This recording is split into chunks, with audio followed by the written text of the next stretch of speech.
long way home. And I've seen the mothers mourn the loss of their only born. But still I believe we are given nothing more than we can bear. Our vision is only blurred when life seems unfair. So who am I to judge the man with the needle in his veins when he's just chasing freedom to escape the pain of the world's fast-paced pipe dreams and shortcomings? He's just trying to make do, find a way out of nothing. It's like we're damned if we do, and damned if we don't. Got my part of my support team here with me. You know, I like that you said, Chuck D said, fight the powers that be. Because that's the time that I remember with regards to true hip hop and what it meant. And how it had messages in the music, and music was in the message. That has been hijacked. You know, back in 1989,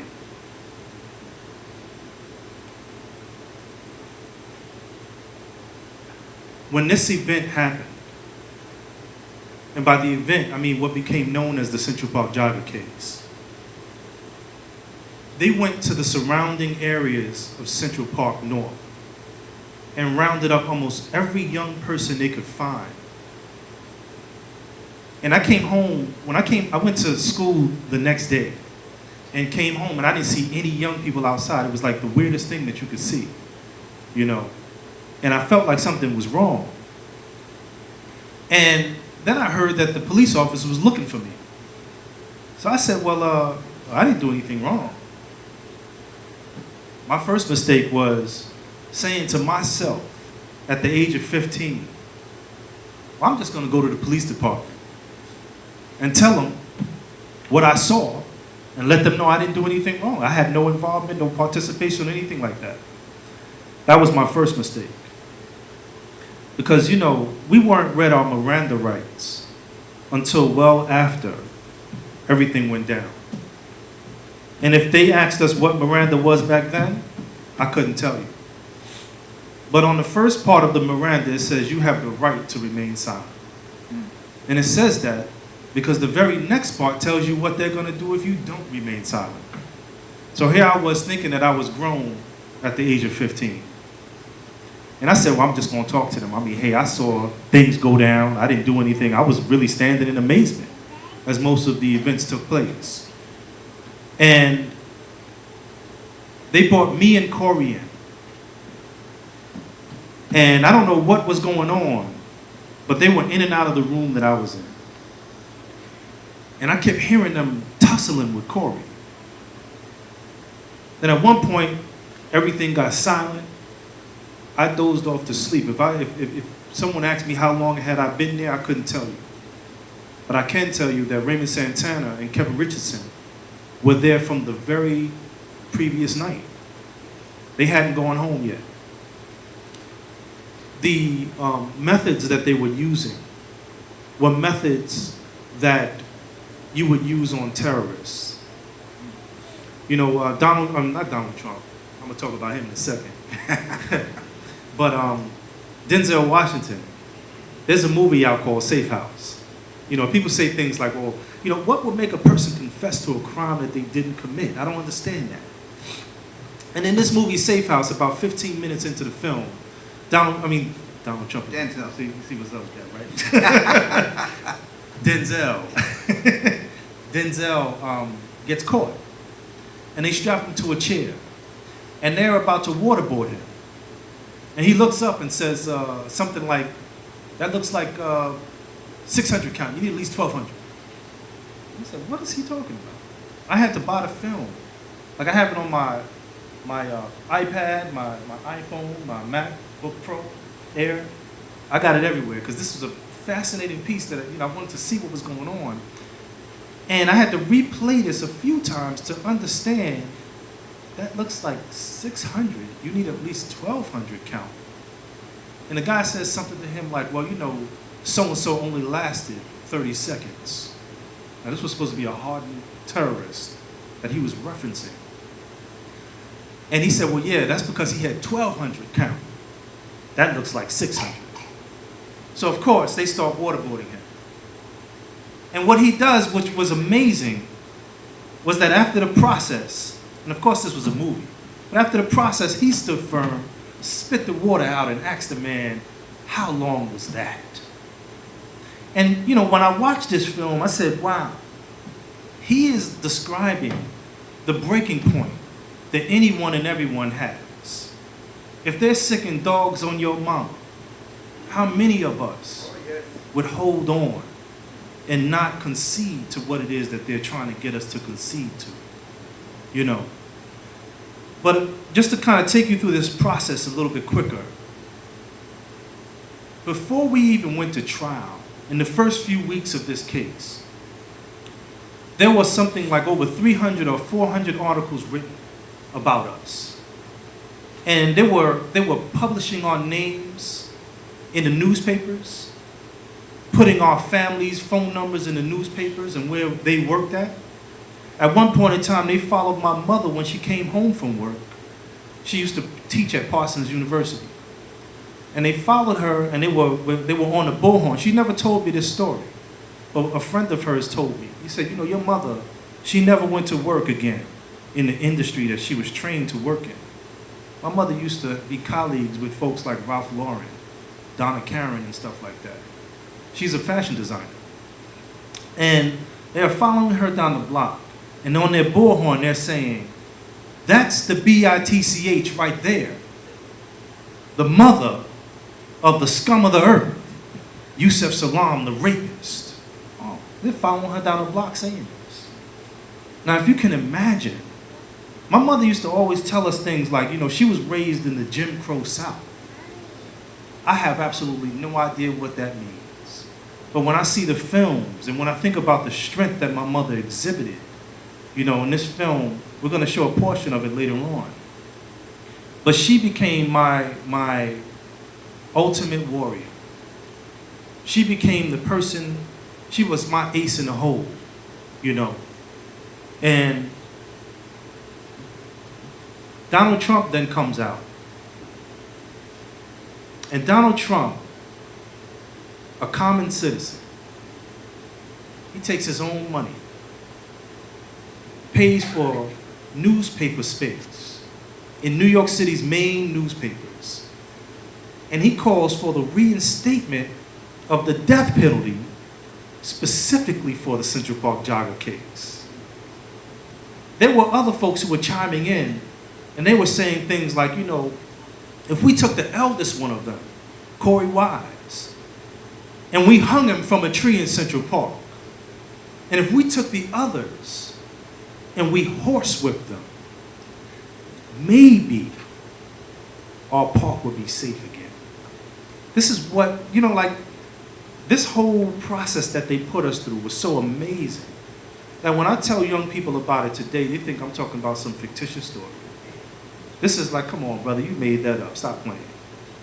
But I didn't think I was going to jail either. I had every hope and thought that the system was the criminal justice system.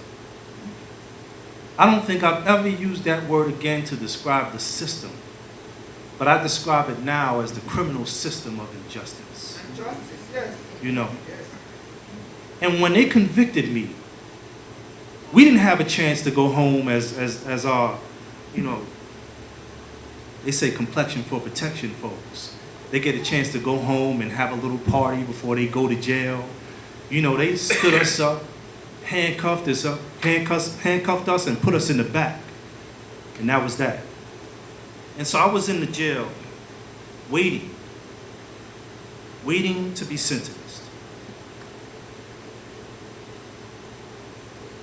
And some words came to me. Because, you know, I heard that they asked you, do you have anything to say before we sentence you? And at that point, I think I had just turned 16. And I said, yeah, I got something to say.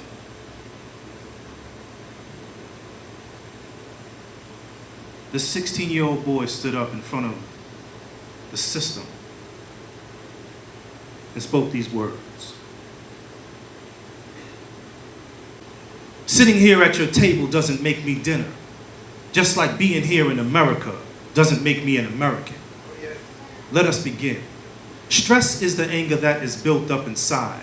Rage is the anger that is no longer built. Taking on the sucker that you soon have killed. American free will doesn't mean you can kill and take another person's life. You live your life trife. I'm a skill builder, so on skills I do build. Created, giving knowledge to this wise black man, soon to enhance my words across the land. I'm a smooth type of fellow, cool, calm, and mellow. I'm kind of laid back, but now I'm speaking so that you know. Got used and abused and even was put on the news without clues. They gave clues, selling out like fools. Now check this. Who did what and who did who in? Put in a situation that you don't know what to do in. Some brothers go wildin', we're not down with them. Who would have thought we'd have to lock in? I stand accused. Checking the scene from how the situation was. Instead of getting facts, the media made you blurred. Now the people don't know. All they see is the media. They never hear the blame because they're constantly deceiving us. The DA doesn't want to be wrong and put us on the stand and get the real story told from a righteous black man. Yo, instead of trying to get your name made, it's reconstructing the crime that really pays. Islam, la ilaha illallah, being supreme over Satan, but no man is Allah. I'm a science dropper on the righteous path. So how the hell could I take a rapist path? Think about that and then think about this. All my friends, it was me they this, they're dismissed. Because I don't really need any friends like that. When I really needed you, where were you at? I'm not dissing them all, but the some that I called, they went and dissed me. Like I was an inch small, like a rat, a mouse, not even a man, wrongly accused. Like the knife's in my hand. How does it look? Me clocked and I'm shook, but like Matlock, soon the accused gets off the hook. It's real when she remembers and says, damn, the cops did you in. I stand accused. So people stop. The racial disperse. Say, yo, you seen that kid Benson? He's in a Hearst. And so we take it to the Benson Hearst fields. What's got bulletproof vests? We got no kinds of shields. How does it look? They killed the black man being black. It's time to take a stand. In our situation, they saw our faces clear, but not minds. Not because of fear. It's because the black race was disgraced and for the Muslims. They must have felt shame, but I'm not to blame with the words you bought. The media took the words to paper, the one the cop distorted. I told the cops truth like this and then boom. They were smacking my man Kharey Wise in the next room. Now I know why the rosters can't stand the Babylon. They never helped, they just babble on. I used to think the people and cops were cool, but who protects us from you? I stand accused. The judge threw the book at me. They were so angry and upset. You know, this rhyme that I wrote was my debut as a rap artist. I actually wanted to be a rap artist back when I was 13 years old. And this rhyme made it into one of Spike Lee's films. You know, there was a piece in the film where the Italian guys are in the pizza shop. I think it might be Do the Right Thing, but I'm not sure if it is.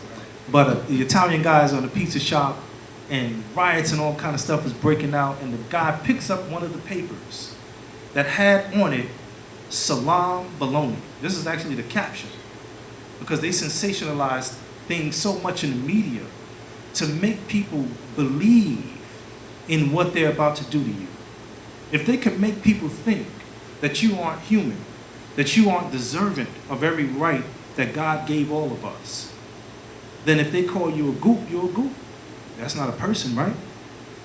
But that's not what Muhammad Ali said when they told him they wanted him to go over to fight the war. He said, they ain't done nothing to me. He said, you are my enemy. If I want to fight, I'll fight over here. Well, I got to go over there and fight, you know?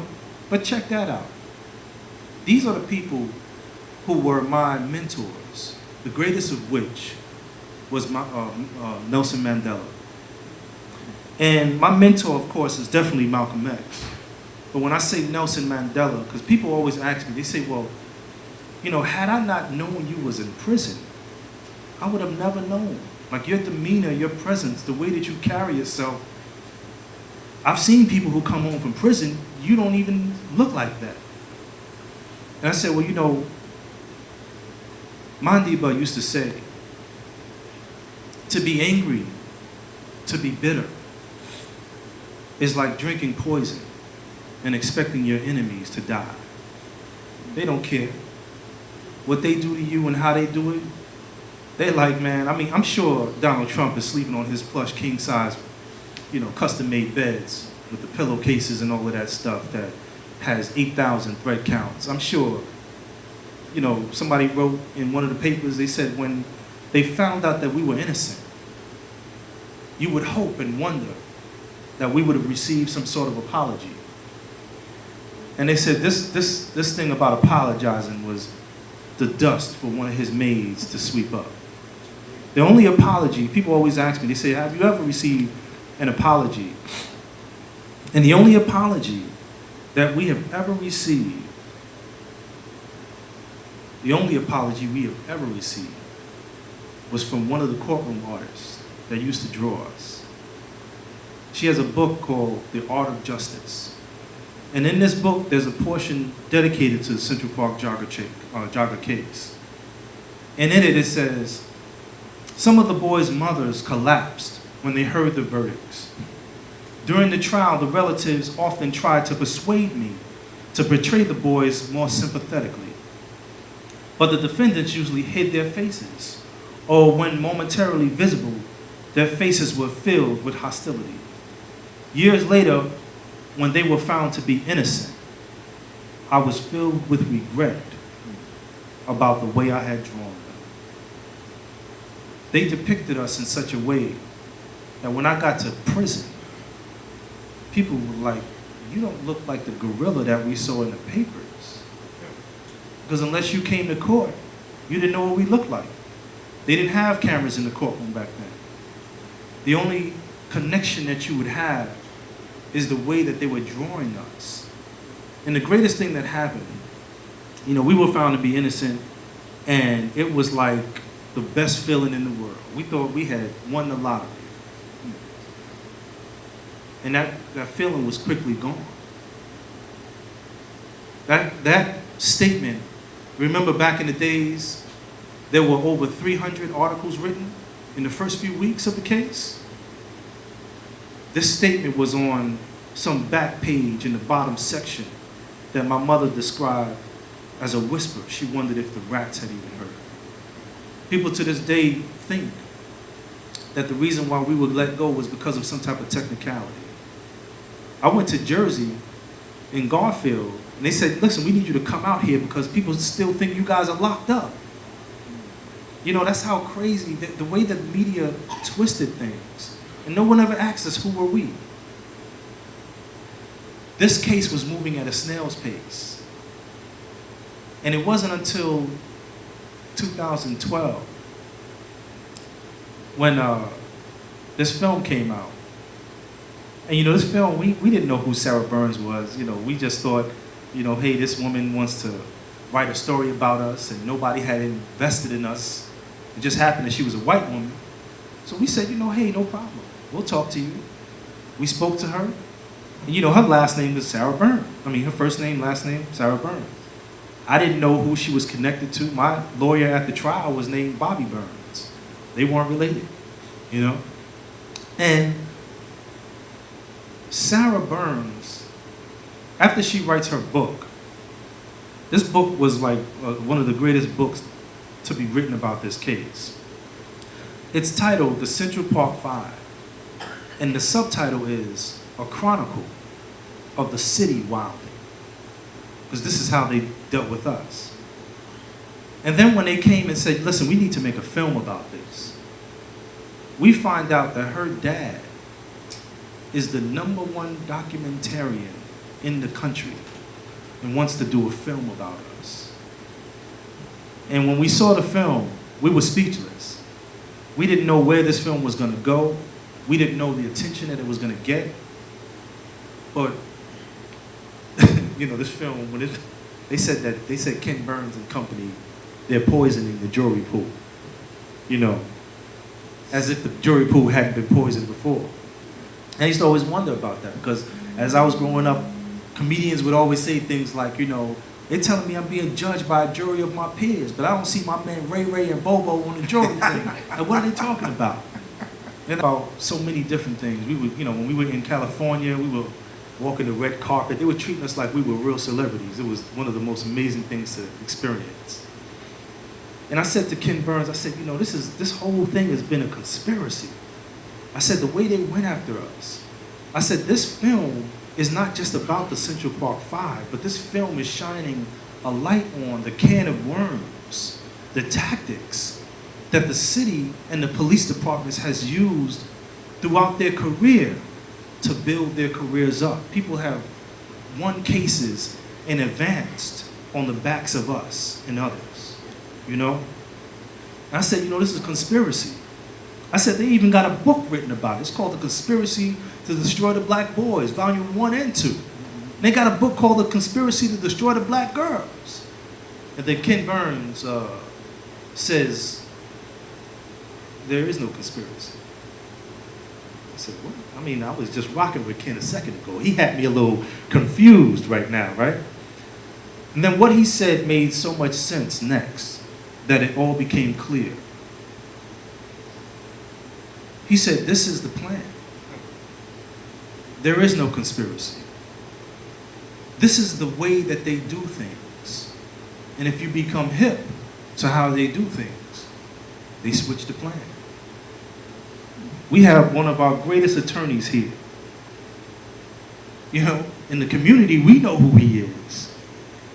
But they looked at him and said, oh, get back in your car. Don't, move on. It was essentially looking at him as he was a minority and not the majority, right? And I talk about that because that's how most of us are characterized. But we are the majority based on our color. And because he was hip enough, and this is the greatest part, that whole thing about how we fight is the fight. You gotta live to fight another day. You have to stand and be counted so that you can make sure that your presence is heard and that you are effective. And even though the blows that you took were there, they probably deal with you now like they deal with me. I was driving in my car. This is the very last thing I'm gonna say. I was driving in my car, and I happened to get pulled over by the police officers. And I knew I had done nothing wrong, so I said, the guys came up and said license and registration. And I said, oh, sure.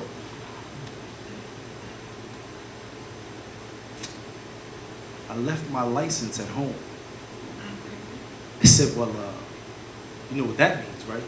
I said, wait, I can prove who I am. And he was looking at me like, who is this guy? I said, remember the Central Park jogger case? My name is YUSEF Salaaam. The black officer backed up. The white officer was looking like, and what does that mean? It was a younger guy. The white guy was younger. The black guy was older. The black guy tapped the guy and said, I think you need to back up. Then he says, we have to write you a ticket. But when we get to court, I'll tell them I don't remember anything, and they'll throw it out. I said, are you sure? He said, yeah. He said, you're not going to call Farrakhan and Sharpton on us, are you? I said, well, if you do the right thing, everything will be all right. And that was the beginning of some semblance of justice. But we've been fighting this case for over 10 years, really almost 25 years. Next year, April 19th, will be the 25th year anniversary, And hopefully, with this new administration, there's light at the end of the tunnel. We've been run over by a few different trains, and we see some light, some trains and some cars that run us over.